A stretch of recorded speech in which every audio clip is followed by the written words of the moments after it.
அஸ்ஸலாமு அலைக்கும். Welcome to Bismillah aari creations. இன்றைக்கி நம்ம பார்க்க போகிறது இந்த ப்ளவுஸோட ரீக்ரியேஷன் தான் பார்க்க போகிறோம். இது எப்படி பிக்னஸுக்கு ஒரு ஈஸியாக போடலாம் அப்படிங்கிறத பார்க்கலாம். அதுக்காக நான் இந்த ஷேப்லேயே நான் வரைஞ்சி வச்சுருக்கேன். நான் டாட் வச்சுருக்கேன் இல்லையா, அந்த இடத்துலலாம் நம்ம புல்லியன் நாட் போட போகிறோம். ஸோ அதுக்காக நான் 5 டாட் போட்டு வச்சுருக்கேன். உங்களுக்கு வேணும் அப்படின்னா இதுக்கு சின்ன பீஸை வச்சு இந்த மாதிரி ரவுண்ட் போட்டு வச்சுக்கிட்டிங்க அப்படின்னா அதுக்குள்ளே நீங்கள் போட்டுக்கலாம். நெக்ஸ்ட்டு நம்ம cut beet and sugar beet இதை வச்சு தான் நம்ம ஃபுல்லாக அவுட்லைன் மாதிரி கொடுக்க போகிறோம். எப்போயுமே கொடுக்கும்போது ஒரு பேக் ஸ்டிச் கொடுத்துட்டு போடுங்க. பிகினஸாக இருக்கீங்க அப்படின்னா மெதுவாக கட் பீட்லேருந்து கொஞ்சம் தள்ளியே போடுங்க. ஏன்னா கட் பீட்டோட ரொம்ப ஒட்டி வச்சு அந்த த்ரெட்டை வெளியே நீங்கள் எடுத்தீங்க அப்படின்னா கட்டாக சான்சஸ் இருக்குது. ஒருவேளை உங்களுக்கு கட்டாச்சு அப்படின்னா கொஞ்சம் நீங்கள் எண்ணாட் போடுற அளவுக்கு நீங்கள் பிரிச்சுட்டு அந்த இடத்துல எண்ணாட் போட்டுட்டு திருப்பி நீங்கள் கண்டினியூ பண்ணலாம். ஓகே, நான் இதை ஃபுல்லாக இதை ஆஃப்லேருந்து தான் ஸ்டார்ட் பண்ணியிருக்கேன். ஏன் அப்படின்னு சொல்லிவிட்டு நான் கடைசியில் சொல்கிறேன். வீடியோ ஸ்கிப் பண்ணாமல் பாருங்கள். நான் 2 பில்லியன் நாட் ஆல்ரெடி போட்டிருக்கேன். ஸோ இப்போ அடுத்து எப்படி போடலான்னு பார்க்கலாம். அடுத்து நான் பர்பிள் கலர் எடுத்திருக்கேன். இது 7x7 14 எடுங்க போதும். அதே மாதிரி பிகினஸாக இருக்கீங்க அப்படின்னா கொஞ்சம் லென்த் கம்மியாகவே எடுத்துக்கோங்க. 14 ஸ்டாண்ட்ஸ்க்கு மேலே போகாதீங்க. அப்படி போனீங்க அப்படின்னா உங்களுக்கு பார்க்கறதுக்கு ரொம்ப அசிங்கமாக இருக்கும். ஸோ இப்போ 14 போதும். இப்போ நான் டாட் வச்சுருக்கேன் இல்லையா, அங்கேருந்து நான் த்ரெட்டை வெளியே எடுத்துட்டு எல்லோரும் இது 2 மெத்தடாக போடுவாங்க. இப்படியும் நீடில் கீழே விட்டு இந்த மாதிரி சுற்றி போடுவாங்க. அதை விட இது கொஞ்சம் ஈஸியாக இருக்கும். ஏன்னா நம்ம த்ரெட்டை கீழே விட்டு போடும்போது நம்மளுக்கு அது அடிபடவும் சான்ஸ் இருக்குது. ஸோ இப்படி நம்ம போடுறது கொஞ்சம் ஈஸியாக இருக்கும். அதாவது பின்னு கீழ் நோக்கி இருக்கிற மாதிரி நம்ம ஊசியை கீழே வச்சுட்டு இந்த மாதிரி த்ரெட்டை நம்ம ரொட்டேட் பண்ணணும். அதுதான் இதில். இப்போ நம்ம ஃபஸ்ட்டு கீழே ஒரு சின்ன பேஸ் தான் கொடுக்க போகிறோம். அப்படிங்கிறதுக்காக நான் 4 கவுண்ட்டு மட்டும் நான் ட்விஸ்ட் பண்ணியிருக்கேன். சரிங்களா? நம்மளுக்கு ட்விஸ்ட்டு அப்பப்போ இது ஒரே மாதிரி வரும்னு சொல்ல முடியாது, அப்பப்போ மாறும்.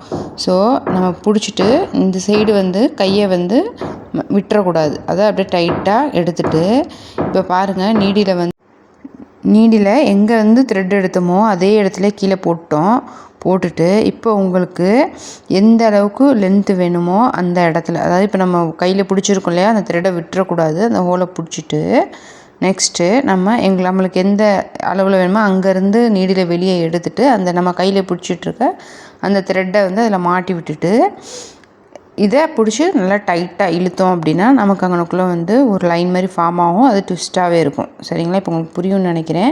மறுபடியும் நம்ம எடுத்த இடத்துலையே அந்த நீடில் மறுபடியும் கீழே போட்டுறணும். மறுபடியும் கவனமாக பாருங்கள். நான் சொல்கிறத விட நீங்கள் பார்த்தீங்க அப்படின்னா உங்களுக்கு புரியும்.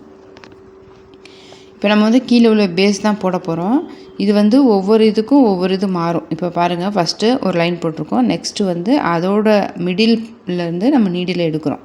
பாருங்கள், இப்போ நான் போட்டிருக்கேன். அதுக்கு மிடில்லேருந்து நீடில் வெளியே எடுத்துட்டு கீழே அந்த ஊசியை கீழே தான் இருக்குது. இப்போ முதல் 4 போட்டோம் இல்லையா, இப்போ 5 சுற்றிருக்கோம். சுற்றிட்டு நீடில் அந்த சைட்லேருந்து எடுத்து இந்த மாதிரி மாட்டி விட்டுறோம். சரிங்களா? ஃபஸ்ட்டு நம்ம நீடில் எங்கே எடுக்கிறோமோ அதே இடத்துல தான் கீழே போடணும். அகெயின் மறுபடியும் அங்கேருந்தே திருப்பி நீடில் கீழே போடணும். இப்போ மறுபடியும் இப்போ இந்த ஆப்போசிட்லேருந்து எடுக்கணும். எடுத்துட்டு பாருங்கள், இப்போ ஒரு 6 சுற்று, ஃபஸ்ட்டு 4, அப்புறம் 5, இப்போ 6 எடுத்துகிட்டு அதே இடத்துலையே கீழே நீடியில் போட்டுட்டு இப்போ நம்ம அந்த சைடு ஆப்போசிட்லேருந்து த்ரெட்டை நீடியில் வெளியே எடுக்கிறோம். இது பார்க்குறதுக்கு கொஞ்சம் காம்ப்ளிகேட்டாக இருக்கும். ஆனால் ஒரு தடவை கவனித்து நல்லா போட்டு பார்த்துட்டிங்க அப்படின்னா உங்களுக்கு ரொம்ப ஈஸியாக இருக்கும். இந்த மெத்தடில் நீங்கள் போடுறது இழுத்து நீங்கள் டைட்டாக நல்லா பிடிச்சி இழுத்துட்டு கீழே அதே எடுத்த இடத்துலையே நீடில் போட்டிங்க அப்படின்னா உங்களுக்கு அது ஃபார்ம் ஆயிரும். இப்போ நெக்ஸ்ட்டு ஸ்டெப்பு அதே மாதிரி நீங்கள் அடுத்ததுலேருந்து மிடில் நீங்கள் எடுத்தீங்க அப்படின்னா உங்களுக்கு சரியாக இருக்கும். ஆனால் ட்விஸ்ட்டை மட்டும் கூட்டிகிட்டே போகணும். ஃபஸ்ட்டு 4, 5, அப்புறம் 6, அப்புறம் கொஞ்சம் 8 கவுண்ட் போட்டிங்கன்னா தான் நீங்கள் இதுலேருந்து மேலே நீங்கள் கிராஸ் ஆகி வரும்போது உங்களுக்கு கொஞ்சம் ஈஸியாக இருக்கும்.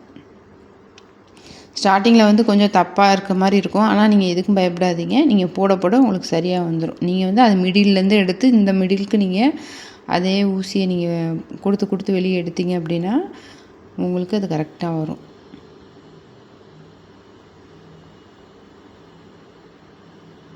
இந்த மாதிரி நீங்கள் அதை ஒரு பெட்டல் மாதிரி ஃபஸ்ட்டு ஒரு 3 லேயர், அப்புறம் ஒரு 4 லேயர் 5 லேயர் வர மாதிரி நீங்கள் உங்களுக்கு எவ்வளோ பெருசு வேணுமோ அந்த அளவுக்கு நீங்கள் இந்த மாதிரி நீங்கள் ரிங் ஃபார்ம் பண்ணிக்கலாம். நீங்கள் வந்து அந்த ட்விஸ்ட் பண்ணதை மட்டும் கையில் விட்டுறக்கூடாது. அந்த நாட்டு அந்த ஊசியில் போட்டு நீங்கள் வெளியே இழுக்கிற வரைக்கும் அதை நீங்கள் வந்து நல்லா இன்னொரு கையில் வச்சு நல்லா அந்த ட்விஸ்ட்டை நல்லா பிடிச்சிக்கணும். பிடிச்சிட்டு அந்த நீடில் வந்து அந்த பக்கத்துலேருந்து வெளியே எடுத்து அதில் நீங்கள் மாட்டி விட்டு நீங்கள் போட்டிங்க அப்படின்னா உங்களுக்கு ஈஸியாக இருக்கும். பாருங்கள், நான் நீடில் வந்து எங்கே எடுத்தேனோ அந்த இடத்துலையே போட்டுட்டு அடுத்து நம்ம எந்த இடத்துல முடிக்கணுமோ அந்த இடத்துலேருந்து நான் நீடில் எடுக்கிறேன். எடுத்து நம்ம கையில் பிடிச்சி வச்சுருக்கிற அந்த இதை மாட்டிட்டு கீழே மறுபடியும் நல்லா டைட்டாக இழுத்துட்டு எங்கே நீடில் எடுத்தோமோ அதே இடத்துல திருப்பி போட்டோம் அப்படின்னா உங்களுக்கு வந்து அது ஃபார்ம் ஆகும். ரோஸ் மாதிரி ஃபார்ம் ஆகும். இதை நீங்கள் போட்டு குழப்பிக்க வேணாம். ஒவ்வொன்றுக்கும் மிடில்லேருந்தே எடுங்க. இப்போது ஒரு ரிங்கு போட்டிங்க அப்படின்னா அந்த மிடில்லேருந்து எடுத்து அடுத்த பெட்டலுக்கு மிடிலில் கொண்டு போய் அதை ஊசியை வெளியே எடுத்து அதில் மாட்டி விட்டுட்டு அதை திருப்பி அதே இடத்துல திருப்பி போட்டுருங்க. நீங்கள் பிகினர்ஸாக இருக்கீங்க அப்படின்னா வந்து த்ரெட்டை லென்த்து கம்மியாக எடுங்க.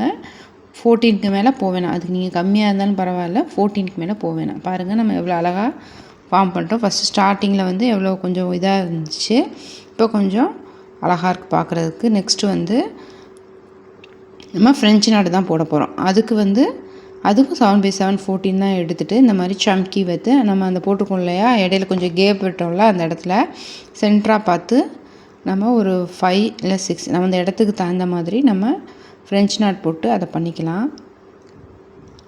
இது வந்து நம்மளுடைய க்ரியேட்டிவிட்டியை பொறுத்து தான். நம்மளுக்கு எப்படி வேணுமோ அந்த மாதிரி நம்ம ஒரு இதை பார்த்து நம்ம போடுறோம், டிசைன் பார்த்து போடுறது தப்பு இல்லை. ஆனால் நம்ம வந்து போடுறத வந்து நம்ம க்ரியேட்டிவிட்டிக்கு தகுந்த மாதிரி நம்ம மாற்றிக்கலாம். அதாவது அந்த ப்ளவுஸுக்கு தகுந்த சேரீக்கு தகுந்த மாதிரி கான்ட்ராஸ்ட்டாக த்ரெட் எடுக்கலாம். அடுத்து வந்து நம்ம இந்த மாதிரி லைன் வருது இல்லையா, அதில் வந்து அதே மாதிரி கோல்டன் கலர் கட் பீடு, ஒரு சுகர் பீடு போட்டு அதை நம்ம ஃபில் பண்ணிடலாம். நம்ம ஆல்மோஸ்ட் வந்து அதில் இருக்க மாதிரி தான் நம்ம போட்டுட்ருக்கோம். கொஞ்சம் கலர்ஸ் மட்டும் கொஞ்சம் மாற்றி போடுறோம்.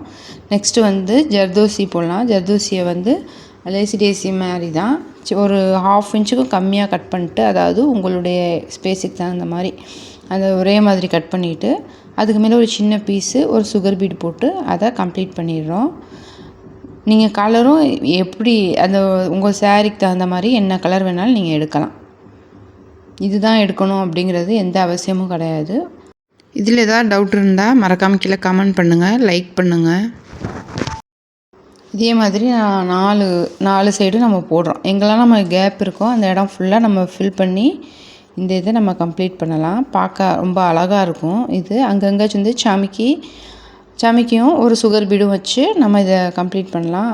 ஆனால் வந்து நீங்கள் இதில் வந்து போடும்போது எண்ணாட் வந்து நல்லா ஆரி நீடில் வச்சு எண்ணாட் கொடுத்துக்கோங்க. அப்போ தான் வந்து உங்களுக்கு அது வந்து ஸ்டிஃபாக இருக்கும். இப்போ வந்து நம்ம கொஞ்சம் ஜர்தோசி வந்து கலர் சேஞ்ச் பண்ணியிருக்கோம். உங்களுக்கு எந்த கலர் வேணுமோ அந்த கலரை நீங்கள் வந்து சேஞ்ச் பண்ணிக்கலாம். ஒரு ஐடியாக்காக தான் நம்ம வந்து இதை ரீக்ரியேட் பண்ணுறோம். இது ரொம்பவே அழகாக இருக்கும். ஆனால் ரொம்ப ஈஸியாகவும் இருக்கும். நீங்கள் இந்த பில்லியன் மட்டும் நல்லா கற்றுக்கிட்டீங்க அப்படின்னா இது ரொம்ப ஈஸியாக இருக்கும் இந்த டிசைனு. பாருங்கள், நம்ம எல்லாமே ஃபுல்லாக ஃபினிஷ் பண்ணிட்டோம். நெக்ஸ்ட்டு வந்து சின்ன அங்கங்கே கொஞ்சம் கேப் இருக்க இடத்துல ஃப்ரெஞ்ச் நாட் மாதிரி நம்ம கொடுத்துக்குறோம். நீங்கள் வந்து த்ரெட் கலர் அழகாக சூஸ் பண்ணி போட்டிங்க அப்படின்னா இது ரொம்ப பார்க்கவே அழகாக இருக்கும். நெக்ஸ்ட்டு நீங்கள் ஒரு 10 இன்ச்சு ப்ளவுஸ் எடுக்கிறீங்க அப்படின்னா ஒரு 2 இன்ச்சு கீழே பார்டர் கொடுத்துட்டு ஒரு 1.5 இன்ச்சுக்கு பார்டர் கொடுத்துட்டு அதுக்கு மேலே நீங்கள் இந்த மாதிரி ஒரு 4 இன்ச்சுக்கு உங்களுக்கு எவ்வளோ பெருசு வேணுமோ அந்தளவுக்கு நீங்கள் தகுந்த மாதிரி இந்த மாதிரி அதை ஃபில் பண்ணிக்கலாம். இந்த வீடியோ உங்களுக்கு பிடிச்சிருந்துச்சி அப்படின்னா லைக் பண்ணுங்கள்.